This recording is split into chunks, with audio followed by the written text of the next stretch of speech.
साधक के सामने सबसे बड़ा लक्ष्य होता है आत्म विकास का। आत्म विकास का सबसे महत्वपूर्ण सूत्र है समभाव की चेतना का विकास करना। साधक के लिए जरूरी है समता की साधना। भगवान महावीर ने बहुत सुंदर कहा है, समया धम्म मुदा हरे मुनि। समता में धर्म है।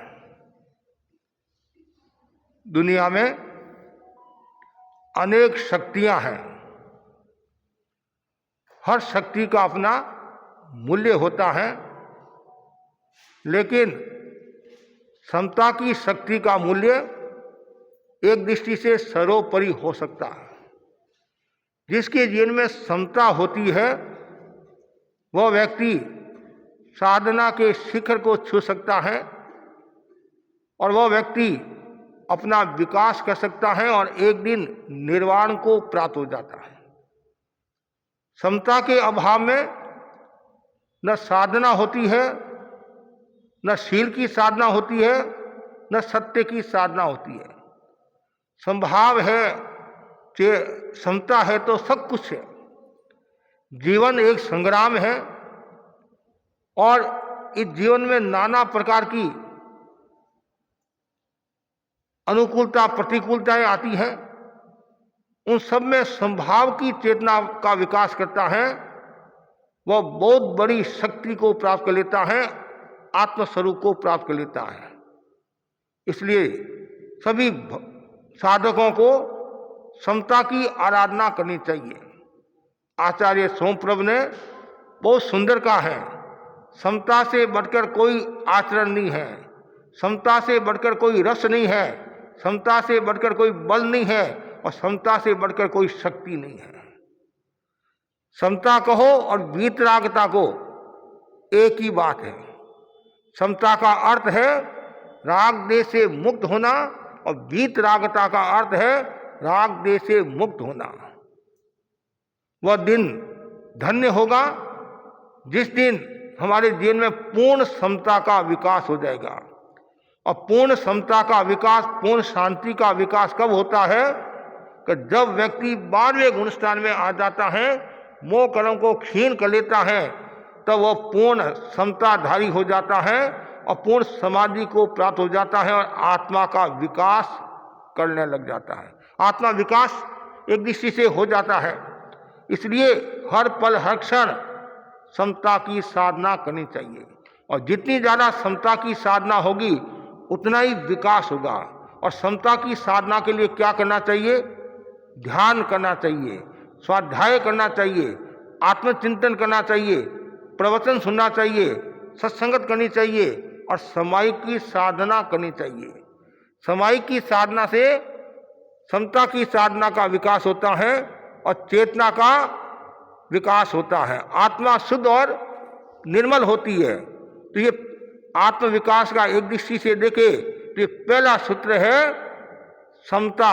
और दूसरा जो सूत्र बताया गया है वह है विनम्रता।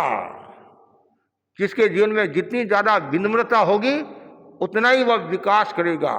और विकास का मूल स्रोत जो बताया है वह है विनय।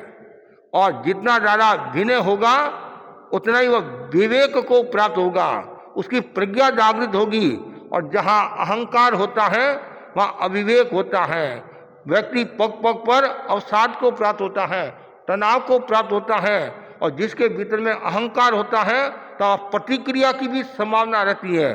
और प्रतिक्रिया जहाँ होती है वहाँ हिंसा, असंयम, भोग का भाव रहता है। और कभी कभी गलत प्रतिक्रिया के कारण व्यक्ति के ब्रेन हेमरेज भी हो जाता है। और वो ब्रेन हेमरेज क्यों होता है? उसका कारण है तनाव। तनाव के पीछे क्या है? अहंकार। अहंकार के कारण तनाव पैदा होता है और तनाव फिर ब्रेन हेमरेज की स्थिति तक पहुंच जाता है। इसलिए ज्ञानी जन कहते हैं आत्मा का विकास करना है तो हमें अहंकार को छोड़ना होगा। हम बार बार कहा करते हैं अहंकार की कार से उतरो और विनम्रता के विमान में चढ़ जाओ, विनम्रता के विमान में चढ़ जाओ। और साधना करने वाला जो साधक है उसके लिए तो विनम्रता बहुत जरूरी है। हमेशा हाथ ऐसे रहने चाहिए, ऐसे हाथ रहता है तो समझना चाहिए वो आगे बढ़ रहा है, साधना के क्षेत्र में आगे बढ़ रहा है।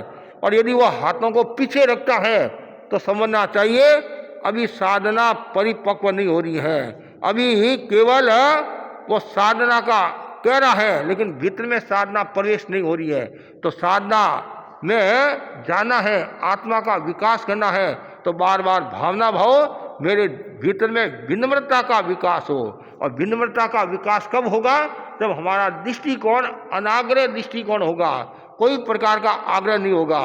जहाँ आग्रह होता है वहाँ अहंकार पनपता है, और जहाँ अहंकार पनपता है वहाँ विकास की संभावना नहीं रहती है।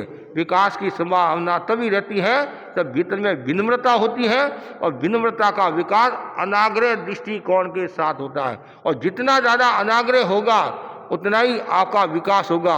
और अनाग्रह नहीं है, खाली आग्रही है, और आग्रह के कारण कभी अज्ञान के कारण आग्रह भी पैदा हो जाता है, और कभी कभी व्यक्ति मूर्छा में चला जाता है, बेहोश की अवस्था में आ जाता है। क्यों? चीज ही ऐसी है, जहाँ अज्ञान है, अहंकार है, मूर्छा है, वहाँ व्यक्ति दुख को, अवसाद को प्राप्त होता है।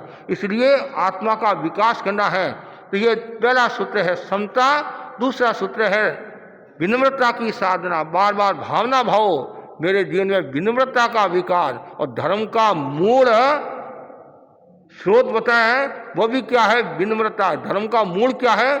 विनय है। विनय है तो सब कुछ है। और जिन शासन में भगवान महावीर ने विनय पर बहुत ध्यान दिया कि विनय की साधना होनी चाहिए। गौतम स्वामी और भगवान महावीर का संवाद, गौतम स्वामी कितने बड़े ज्ञानी थे, इतने बड़े ज्ञानी होने के बावजूद भी उनके जीवन में विनम्रता थी।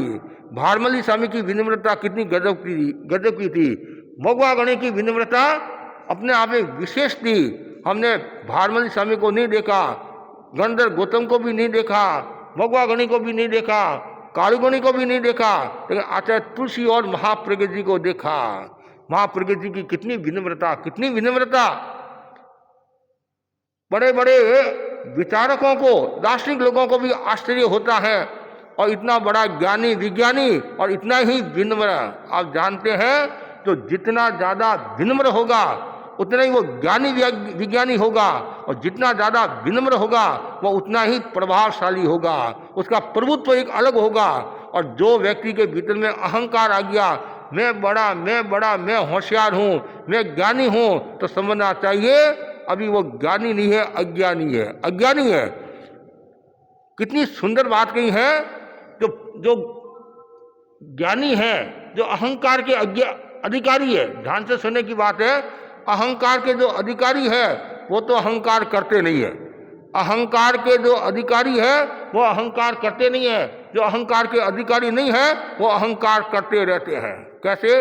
अब केवल ज्ञानी है, केवल ज्ञानी पूर्ण ज्ञानी है, वो एक दृष्टि से देखे तो अहंकार के अधिकारी है। वो कह सकते मेरे को आता है, मेरे को आता है, तो वो तो अहंकार नहीं करते हैं। और जिनके पास में थोड़ा कुछ है कि मेरे को आता है, मेरे को आता है, क्या आता है? पापड़ में पानी डालना आता है, पापड़ में पानी डालना आता है, और क्या आता है? और पापड़ में पानी डालने की घटना आप जानते नहीं? जानते हैं, पापड़ आप बनाते जानते भी हैं। तो घर में बुढ़िया थी, बुढ़िया के बहू आई, और बुढ़िया ने कहा पापड़ बनाने हैं। आजकल तो बहनें बड़ी होशियार है, दूसरों का पापड़ बना देती है, हाँ। और अब बाजार में भी रेडीमेड पापड़ मिल जाते हैं। आजकल तो ऑर्डर दो, रोटी भी मिल जाती है, तो पापड़ तो है ही क्या है? पापड़ तो है ही क्या है? बुढ़िया ने कहा हाँ। तो बहू बोली अब मैं जानती हूँ। क्या बोली? मैं जानती हूँ।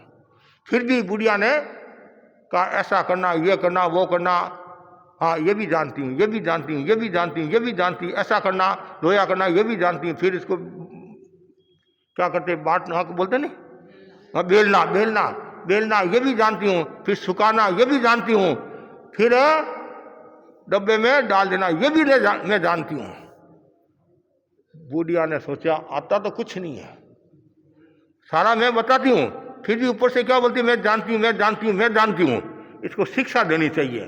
फिर कहा तू जानती है तो ऐसा कर, एक लोटा पानी का एक डब्बा में डाल दे, पानी का लोटा डब्बा में डाल दे कि ये भी मैं जानती हूँ, तब तुम तुम्हारे बाप को रोज जानती है। तो हाँ, शाम को आया घर पर पति का, पापड़ बनाए नहीं? हाँ बनाए, सेक कर ला।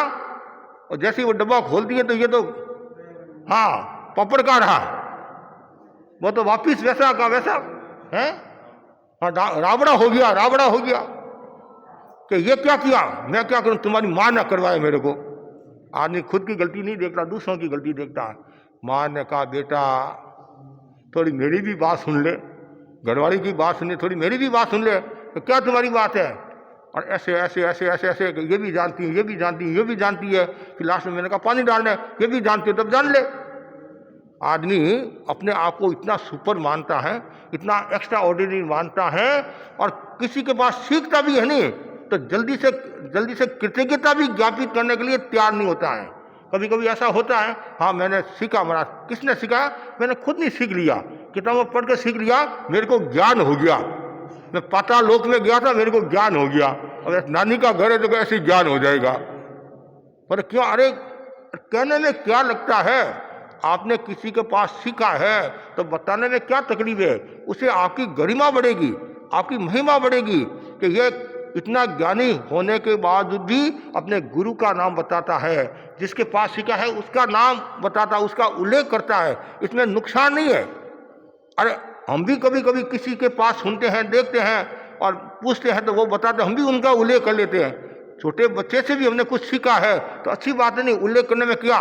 इससे जिन शासन की प्रभावना होती है, मानवता का विकास होता है। इसलिए कभी अहंकार नहीं करना, और ये तो कभी कहना ही नहीं मैं जानता हूँ, मैं जानता हूँ, मैं जानता हूँ।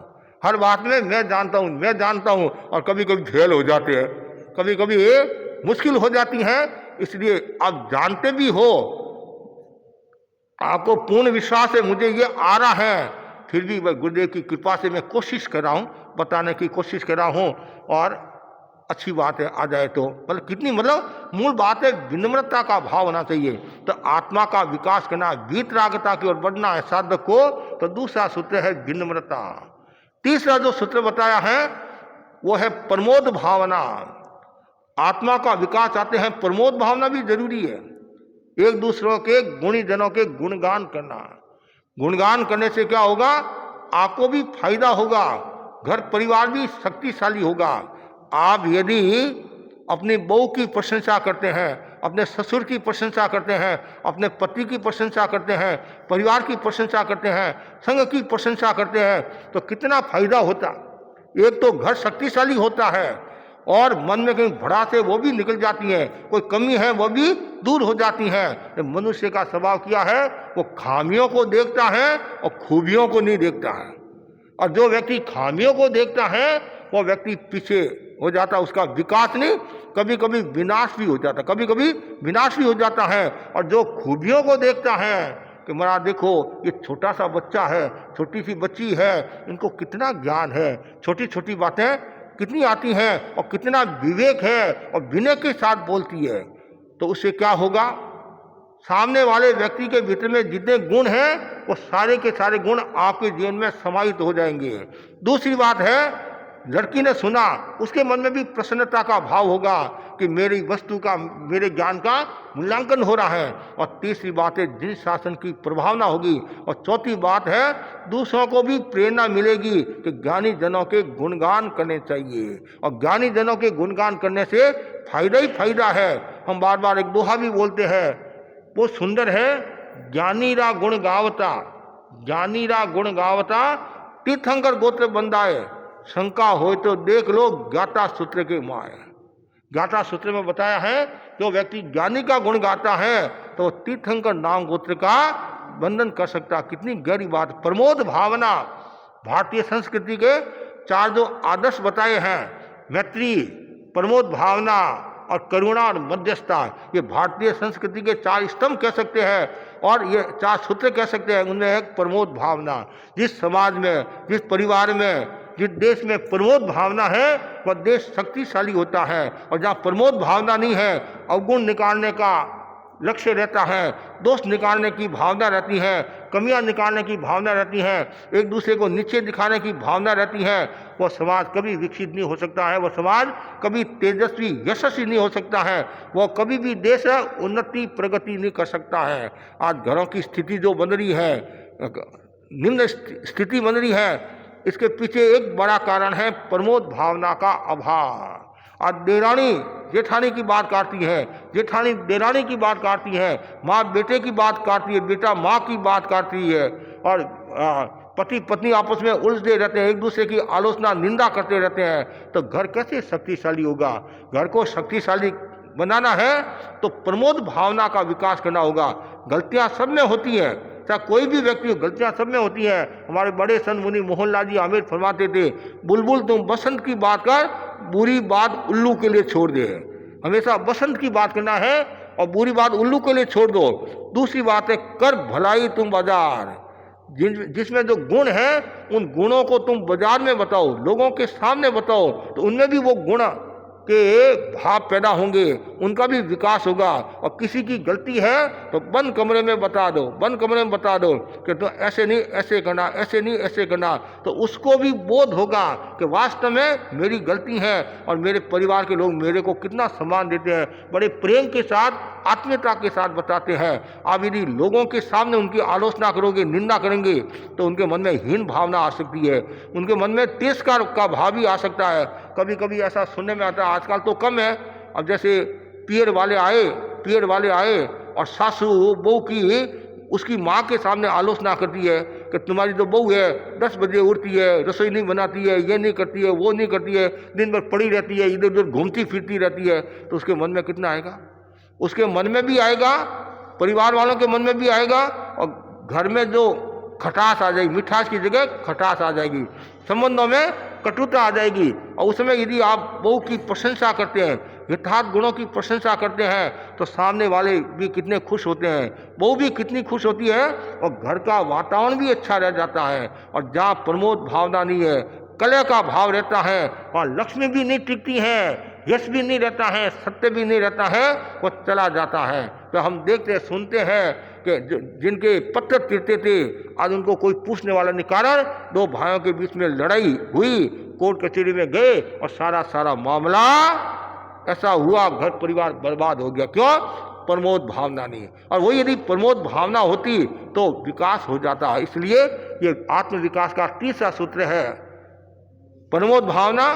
चौथा जो सूत्र बहुत सुंदर है वह है अपने दोषों को देखना।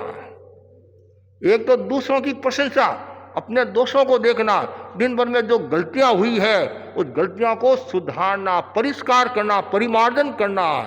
उसके लिए क्या करना चाहिए? प्रतिक्रमण करना चाहिए।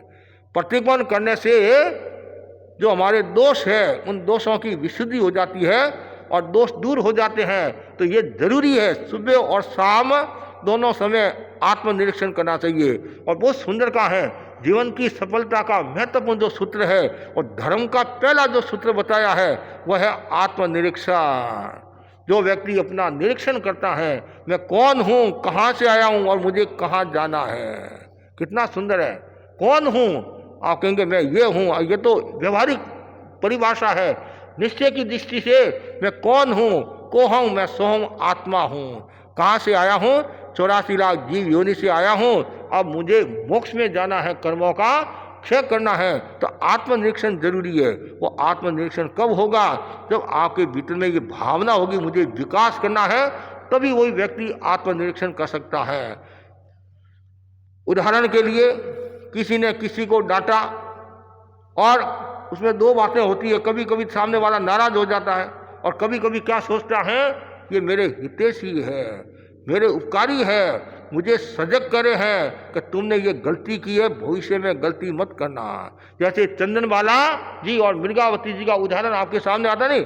चंदनबाला जी और मृगावती जी का उदाहरण, जब भगवान महावीर कौशाम्बी नगरी पधारते नहीं, कौशाम्बी नगरी पधारते हैं और उसमें सूरज और चंद्रमा दोनों मूल रूप में वहाँ आते हैं। ये नहीं होने वाली बात, एक तरह का अछेरा।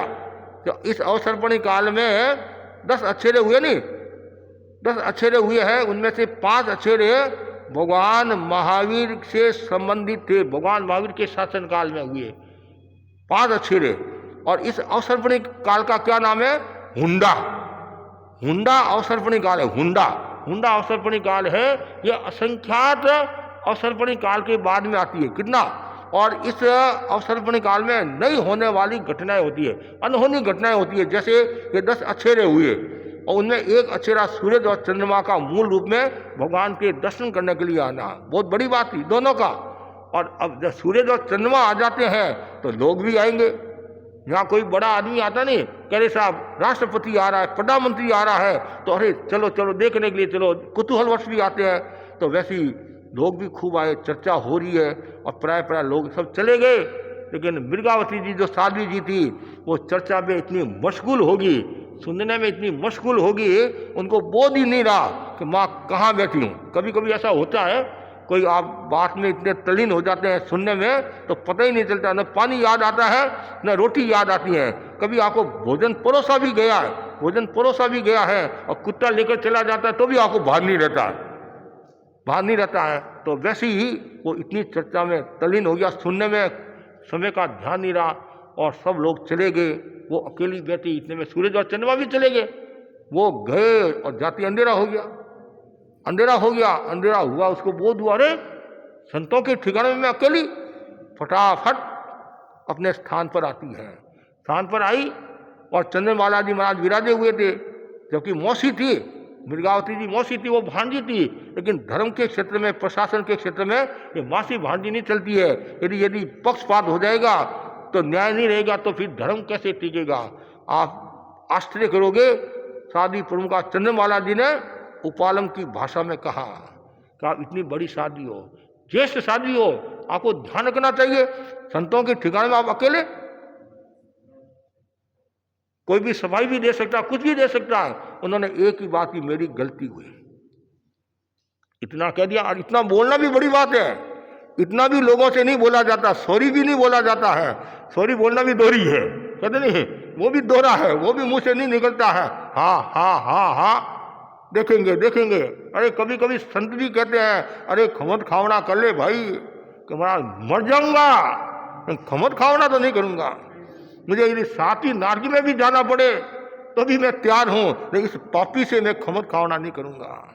कितना देश रहता मन में, कितना। अभी तो वो बोल रहा है, और जब वो पाप कर्म उदय में आते नहीं, तो वो साथी नारकी में जाएगा नहीं, तब पता चलेगा कि खमत खावना नहीं किया, उसका क्या परिणाम आया। उदयी राजा तो तर गए, आता नहीं हमारे जैन आगों में, उदयी राजा तर गए, लेकिन बेटा मर गया, एक दृष्टि से मर गया। वो तर गए, मर गए, उन्होंने खमत खावना किया, मोक्ष चले गए। और अभिची कुमार ने खमत खावना नहीं किया, सदगति को मतलब देवलोक में भी गया, तो जो ऊंची गति में जाना था, ऊंचे भाव में रहना था, वो नहीं रहा, कारण खमत खावना नहीं किया। इसलिए सबको मैं कहना चाहता हूँ, मन में द्वेष मत रखना। ये द्वेष की अग्नि बड़ी खतरनाक होती है, बार बार जी मरता रहता है। अंतःकरण से खमत खावना कर लेना चाहिए। खमत खावना कितना सुंदर है, ये शब्द केवल जैनों में भी मिलेगा और कहीं नहीं मिलेगा। ये सॉरी शब्द तो आता है, खमत खावना, और आप बोलते भी हो खमजो, फिर बोलते मरजो, तो क्या खमत खावना होगा? ऊपर से बोलते खमजो, भीतर से बोलते मरजो, तो आत्मा का विकास कैसे होगा? इसलिए कहा गया है, मंदिर में पूजा पाठ कर लेता हूँ, मस्जिद में नमाज पढ़ लेता हूँ, मंदिर में पूजा पाठ कर लेता हूँ, मस्जिद में नमाज पढ़ लेता हूँ, सोचता हूँ इंसान से खुदा न बन जाऊँ, इसलिए मैं थोड़ा सा पाप कर लेता हूँ, क्या होगा? जब मन में द्वेष की संज्ञा है तो वहाँ विकास नहीं होता है। और जैसी खमत खावना कर लेता है, गलती स्वीकार कर लेता है, वो तर जाता है। तत्काल साध्वी जी ने गलती स्वीकार की, मेरी गलती होगी। और साध्वी प्रमुखा चंद्रमाला जी तो पड़ा गए, रात का समय था, पड़ा गए। और मृगावती जी बैठे हैं और आत्मचिंतन करे हैं कि मेरे जोग से साध्वी प्रमुखा जी को कितनी तकलीफ हुई और इनको कितना कष्ट हुआ। मतलब कितनी गहरी बात है। जैसे मौका गणित फरमाते थे कि तुमने गलती की इसलिए मुझे प्रायश्चित देना पड़ रहा है, तुमने गलती की इसलिए। तो मृगावती क्या सोच रहे, मेरे जोग से साध्वी प्रमुखा जी को कितनी तकलीफ हुई चंद्रमाला जी को। और चिंतन करते आत्मा हल्लुकर्मी थी, पवित्र आत्मा थी, निर्मल आत्मा थी, और घाटी कर्मों को किया क्षीण और आत्मा को केवल ज्ञान हो गया। क्या हो गया? केवल ज्ञान हो गया। जो आत्मनिरीक्षण करता है तो उसको संध्या करता है, प्रतिगमन करता है, शुद्धि करता है, तो केवल ज्ञान होना जरूरी हो जाता है एक दृष्टि से। अब चंद्रबाला जी पड़े हुए थे, रात का समय था और सांप आ गया। क्या आ गया? सांप। हाथ, कभी नींद में हाथ ऐसे नीचे रहता था, नहीं, नींद में हाथ नीचे रहता, तो सांप इधर आ रहा था। तो मृगावती जी ने सोचा कहीं हाथ सांप खा नहीं ले। यहाँ प्रश्न खड़ा होता है, मृगावती जी तो केवल ज्ञान हो गया, अब खाए नहीं खाए उनसे क्या लेना देना। आप कह सकते हैं चंद्रबाला जी के ऊपर मोह आ गया होगा, राग आ गया होगा। तो वो राग मोह की बात नहीं थी, वो एक व्यवस्था, व्यवहार की बात थी। व्यवहार की बात थी कि शादी प्रमुखा कहीं संघ की संचालिका है और कुछ हो नहीं जाए, इसलिए उन्होंने हाथ को ऊंचा किया, साइड में किया ऐसे। और जैसे हाथ साइड में किया तो चंद्रबाला जी की नींद जगी। अंधेरा, अंधेरे में हाथ ऐसे क्यों? क्या हुआ कि सांप। कि आपको कैसे पता चला? कोई ज्ञान हुआ आपको? प्रतिपाती ज्ञान हुआ, प्रतिपाती ज्ञान हुआ, कोई ज्ञान हुआ कि आपकी कृपा। अब बोलो, ज्ञान होने के बावजूद भी क्या बोल रहे हैं? आपकी कृपा। अवधि ज्ञान आपकी कृपा, मन प्रिय ज्ञान आपकी कृपा, केवल ज्ञान आपकी कृपा।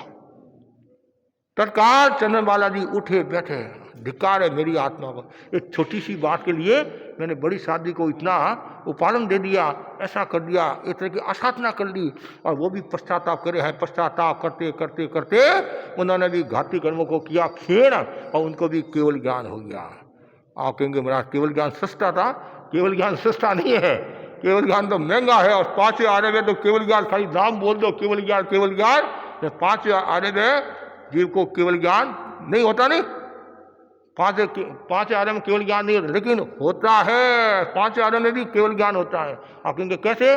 जो 4थे आने में जन्मा हुआ जीव है नहीं, उसको 5 आने में केवल ज्ञान हो सकता है, और 5 आने में जन्मा हुआ जीव को केवल ज्ञान नहीं होता है। ये भरत क्षेत्र, ऐरावत क्षेत्र के लिए नियम लागू है कि अवसर पड़ने का मतलब 3 और 4थे आने में ही केवल ज्ञान होता है, और 4थे आने में जन्मा हुआ जीव को 5 आने में केवल ज्ञान हो सकता है। जैसे जम्बू स्वामी का उदाहरण आता है, तो चंद्रबाला जी को केवल ज्ञान हो गया।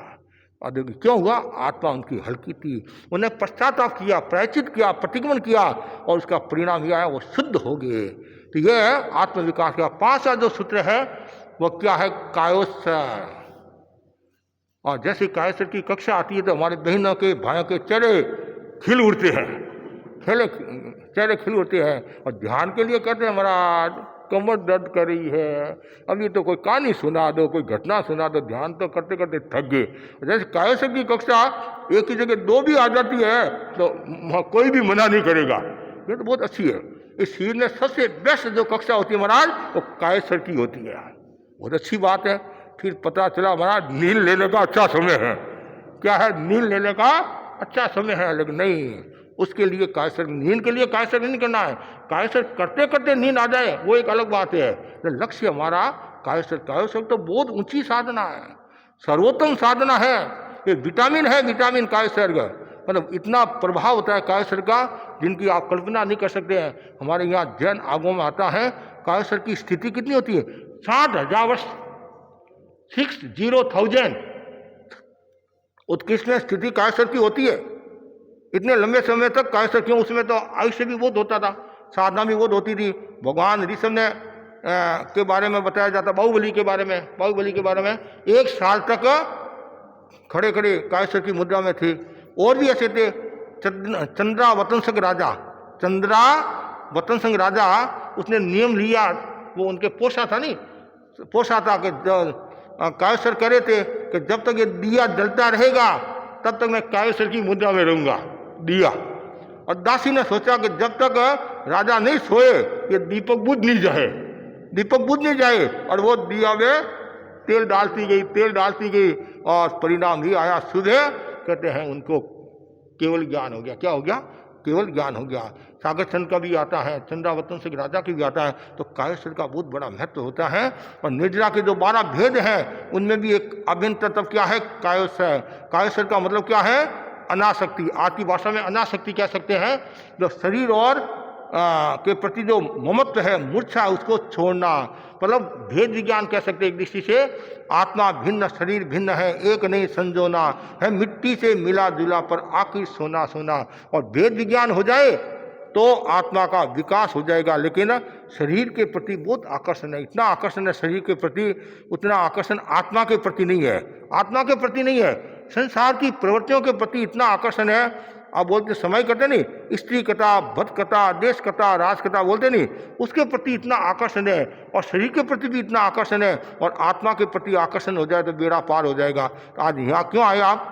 आत्मा के प्रति आकर्षण पैदा करने के लिए।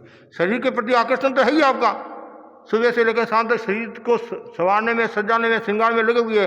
अब आत्मा के प्रति आकर्षण, आत्मा का विकास कैसे हो, उसके लिए 5 सूत्र है।